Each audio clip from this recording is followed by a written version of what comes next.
two more quarterbacks have come off the market, and it seems as if this is closing on that Kirk Cousins is officially a Viking. So Sam Bradford will be signing a one-year deal with the Arizona Cardinals, and Teddy Bridgewater will be signing with the New York Jets.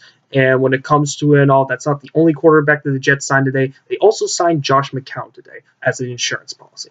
And when it comes to it all, I'm going to start off with Bradford first. Now, when it comes to Bradford, he definitely has good technique here when it comes to throwing the football. He definitely throws it very, very accurately. A lot of people forget about how accurate he is at times. Obviously, there's a lot of big health concern. Obviously, a little bit of concern with his personality. He might not have an Aaron Rodgers, Tom Brady-esque kind of personality, and I think he definitely did have a bitch fest when the Eagles drafted Carson Wentz. And when it comes to it all, he should work well in Arizona in that offense, throwing to Larry Fitzgerald. And if Larry Fitzgerald gets old, he can hand it off to David Johnson.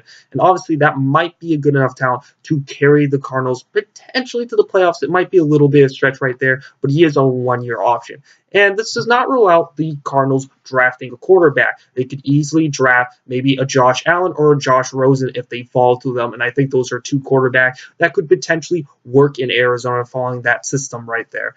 And I think going from Minnesota being a dome, now going to Arizona being a dome, I don't think that should be too hard of a transition for him and all of that. But he is back in the NFC West. I wonder how Rams fans are going to think of him when he comes back and all of that. And now let's go to Teddy Bridgewater. Now, when it comes to Teddy Bridgewater, he's only 25 years old, so he is a young stud right there. And I think they're going to give him multiple years here, more years than what they're going to give Sam Bradford right here. I think they're going to give him maybe like a 3-year contract, maybe 3-year, $30 million contract. It's a little bit low for a quarterback, but he hasn't really played much in the past 2 seasons and all that, and both Bridgewater and Bradford have been both injury prone. But more on Bridgewater, though, I think Colin Cowie brought up the point that he's not really appreciates the Jets going after a quarterback with not too much arm strength right there. And he is a little bit of a lob passer and says it gets windy up there in New York. I understand his philosophy right there. However, though, Chad Pennington did play in New York for 8 years and still was still a pretty decent quarterback there, and he did not really put too much mustard on the ball. So I think Bridgewater could do the same thing. And Bridgewater,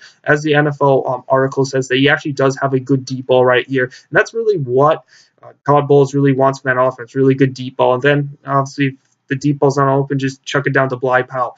No big deal right there. And also having Josh McCown there being on insurance isn't a bad idea. He just came off of his best season as a pro, and obviously he finished off the season with an injury. If he wasn't injured, he would have thrown for 20 touchdowns. So you basically got a pretty good, an okay starting quarterback right there. And then you got a backup quarterback who threw 18 touchdowns last year and played like 13 games. So not too bad right there for quarterback depth. And obviously, I'm big on quarterback depth, guys. But when it comes to it, who's going to be more successful? Teddy Bridgewater or Sam Bradford? Well, it's kind of weird not looking at these as both of them are probably going to be 2 different deals right here. But I'm going to have to go with Sam Bradford here just because he's playing in Arizona. Arizona is pretty decent with quarterbacks. Jets aren't as good when it comes to quarterbacks, so that's the big one right there. I'm also more of a Bradford guy than a Bridgewater guy. I think the reason why Bradford, a lot of people forget about him, was because of the injuries and him being a first overall pick and whatnot. The guy's still talented and all that, and he hasn't been surrounded by much talent. I think Bridgewater's been surrounded by more talent and all that. And the 1 year he got talent, he of course got injured. So obviously, yeah, is he a great quarterback? No, not really. He's in the middle of the pack with Bridgewater. But if I had to pick one, it would probably be Bradford. But overall, guys, enough of me talking. What do you guys think? Leave your comments down below. I'll see you guys next time.